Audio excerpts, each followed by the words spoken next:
Hello fam, welcome back to my channel. Thank you all for clicking on the link to watch this video, and thanks to everyone who has subscribed to my channel. So yeah, once again I'm back with all your tips for grad school.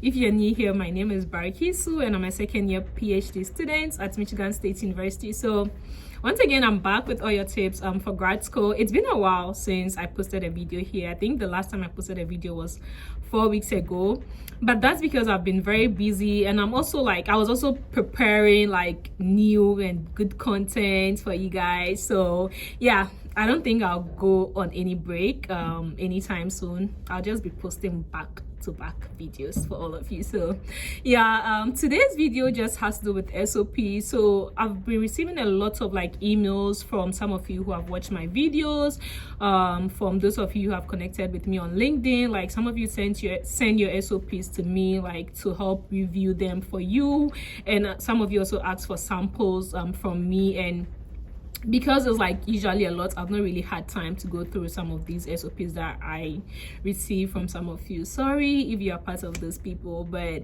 I hope this video would help you to be able to like write your own SOP very well. And like yeah, I just hope this video would help you. So in this video I'll just like share some tips with you regarding the SOP, like how to write it, give you points, and I would also like put samples. So if I give you a point, I'm gonna put an example beneath that point to kind of like demonstrate what I mean by that particular point that I highlighted. So yeah, so I'll share my screen, I'll take you through the various steps, I'll give you examples, I'll explain further, and I really do hope that like this SOP video would help you like write your own SOP. It would help you better your own SOP. And yeah, after watching this video, just let me know in the comment section if like what you would want me to cover in my next video, and also if you have any questions, just put in the comment section. So yeah, tag along as I share my screen and take you through like the SOP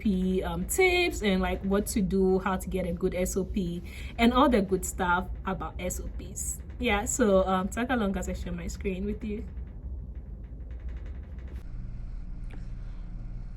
All right, so as I mentioned earlier, I'm gonna go through like each of these points. I think we have 6 points, so I'll go through each of the points, and like beneath the points, as you can see, I've highlighted like just examples to like give you a better understanding of what those points like represent, or like what they mean, right? So these examples that I've highlighted here, they are not from my personal SOP. Like I can't share my personal SOP here because yeah, I'm not ready to share my personal SOP on my YouTube channel.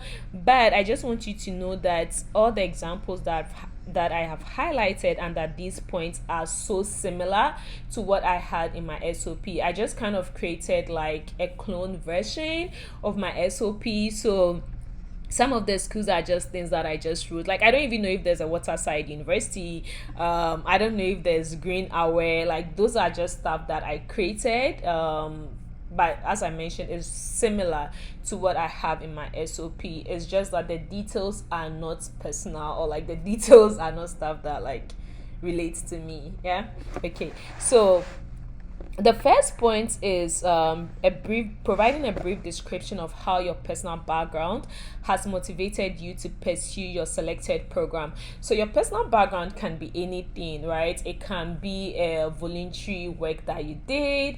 If you're in Ghana, maybe through your national service, you realize that there's a problem somewhere and you want to like fix that problem.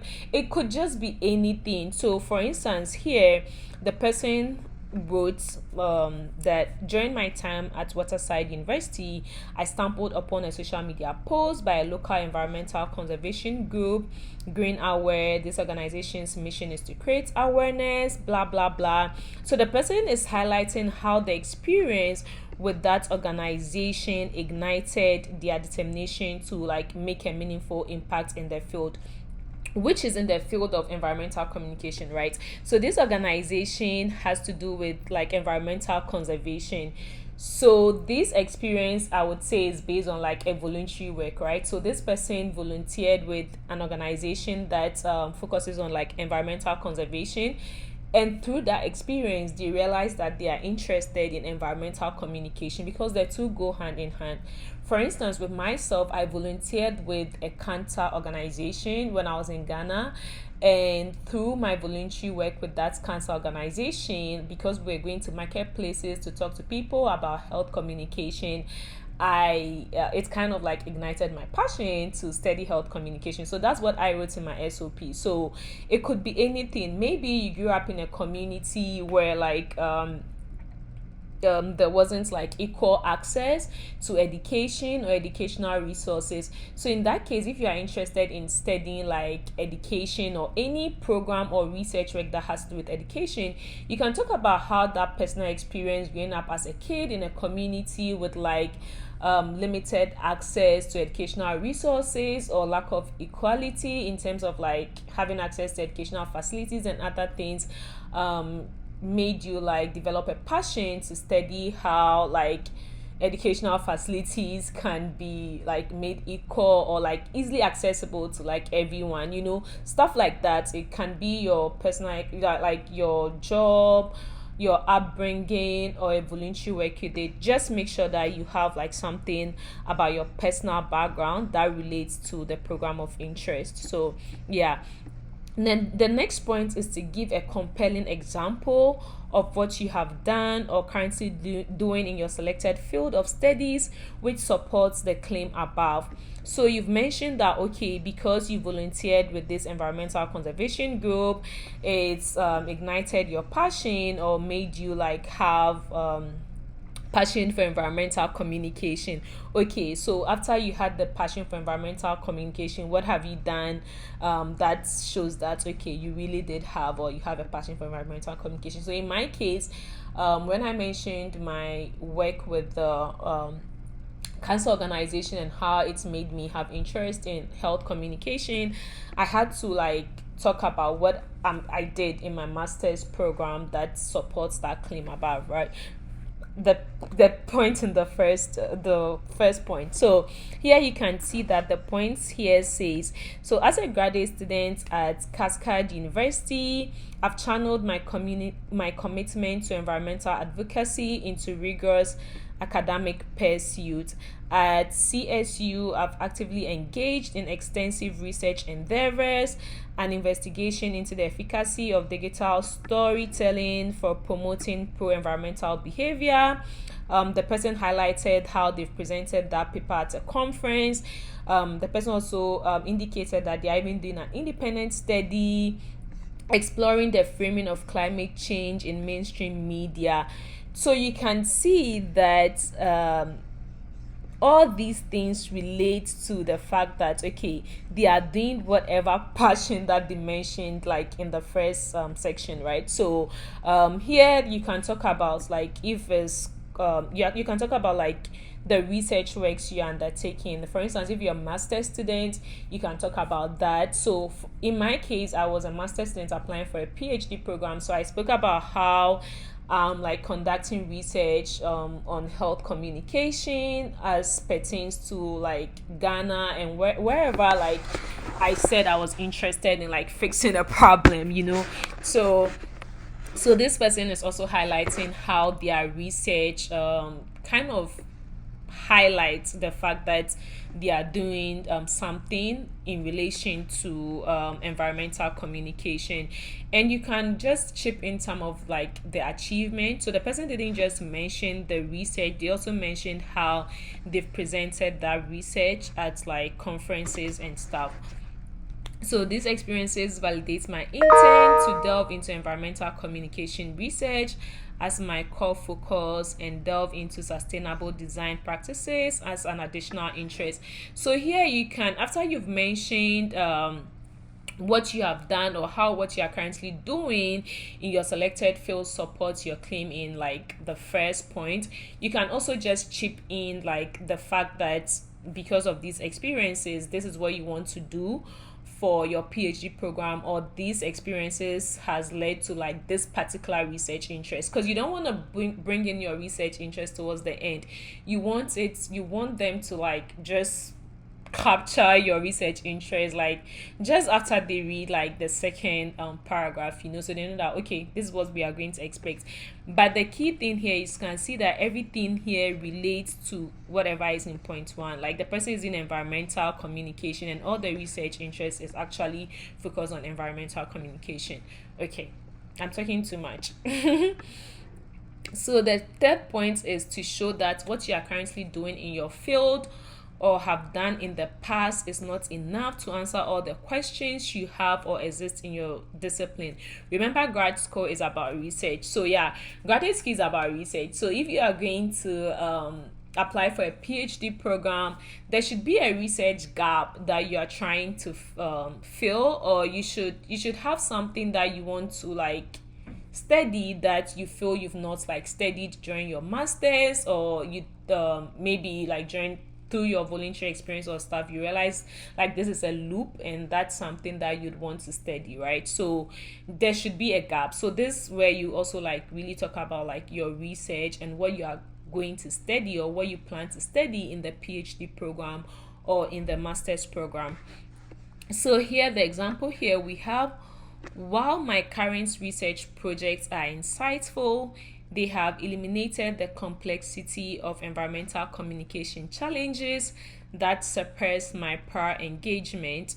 So here, the person highlight the fact that even though they are doing like current research projects on environmental communication, it has also like made them aware that there are other complex issues on environmental communication that needs to be addressed, which hasn't been addressed in their current engagement, right? Which is their current research that they are doing.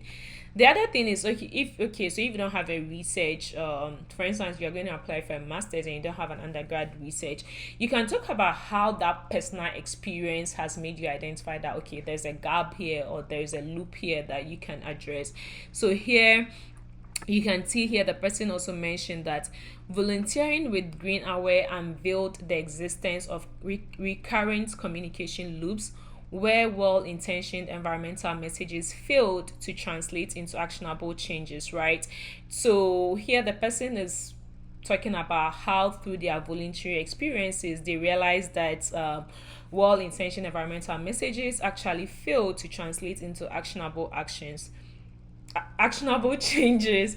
These loops underscore the intricacies of communication dynamics that require comprehensive research and innovative strategies.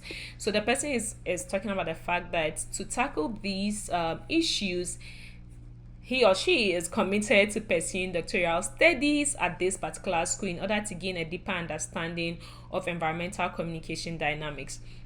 So for the person, the problem here is like the communication dynamics, right? Environmental communication dynamics. So they've highlighted how joining like this particular school for a doctoral degree would help them to gain a deeper understanding into that environmental communication dynamics. And you can see here that this was just based on the voluntary work. So in my case, for instance, I highlighted that like through my voluntary work with the cancer organization, I realized that most people like were ignorant when it comes to like the issue of cancer health. Like a lot of people do not really know much about like screening and all those other important stuff that could help prevent them from getting cancer, right? So I said this was a problem. So in order to fix that problem, I want to like gain more understanding into how we can construct health messages to tackle these issues, or how we can get people to like understand health issues surrounding like a particular disease or stuff. And that motivated my interest to study health communication. So that's what I said for my part. But the key here is that you have to show what you are currently doing in your field or what you have done in the past is not enough to answer all the questions. So here, that's where you you state the problem and the research gap that you want to like broaden your knowledge in, or what you want to study in order to fix that problem.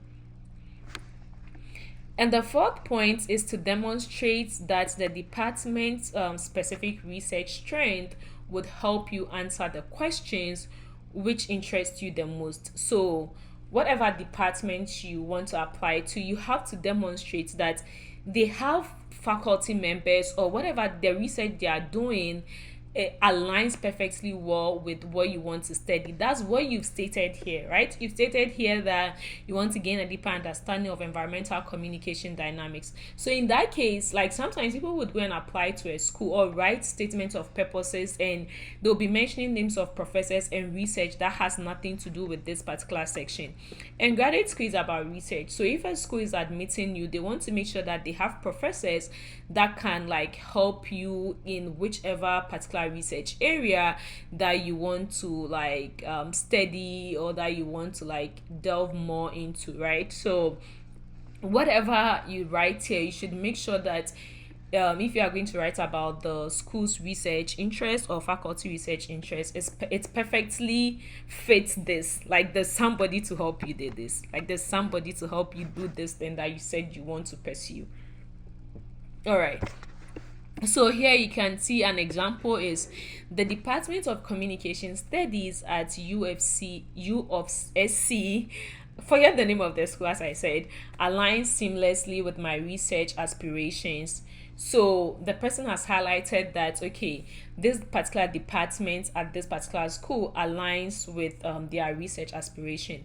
They didn't just stop there. So they go ahead and mention that Dr. Sarah Turner's expertise in environmental communication and media impact directly correlates with my interest. So this individual mentions that, okay, there's actually this particular professor who is doing something in environmental communication, or who has expertise in environmental communication and media impact, which directly correlates with the person's interest in wanting to study like environmental communication dynamics, right?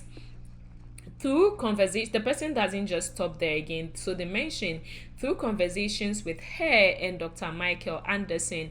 So that means that this individual reached out to this Dr. Sarah Turner.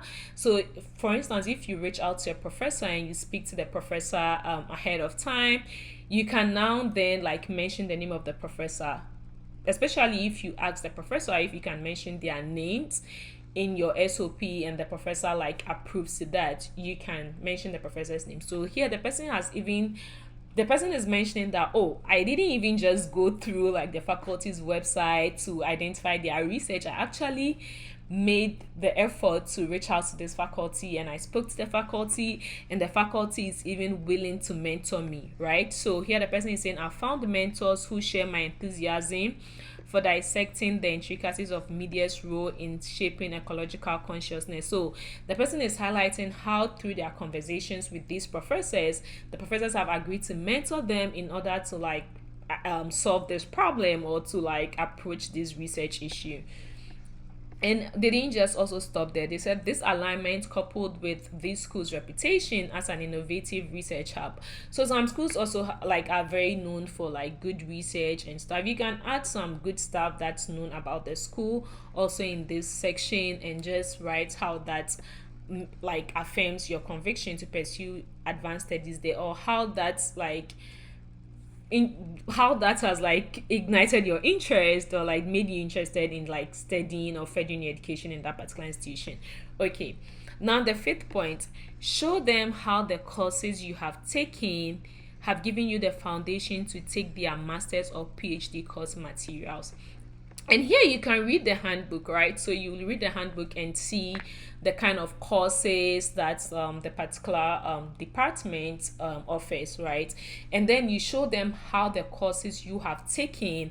So if you are applying for a master's program, you show them how your undergraduate courses have prepared you for this PhD journey. If it's master's and you're applying for a PhD, you show them how like the courses you took during your master's has prepared you for like whatever courses or whatever you'll be doing during the PhD program. So here you can see that the person wrote that My master's journey at Waterside University equipped me with a strong academic foundation. Courses like media and society, qualitative research methods, heightened my understanding of media's influence and research methodologies. One of the things that most schools want is to see also if you have like any research skills, right? So here the person has highlighted that they've taken courses like qualitative research. Qualitative research or quantitative research is a research method, right? It's something that's done in like every research institution. So the person has highlighted how they've taken this qualitative research, and that means they can do their research, or they can assist a professor in terms of research, in terms of like analyzing qualitative data and stuff like that.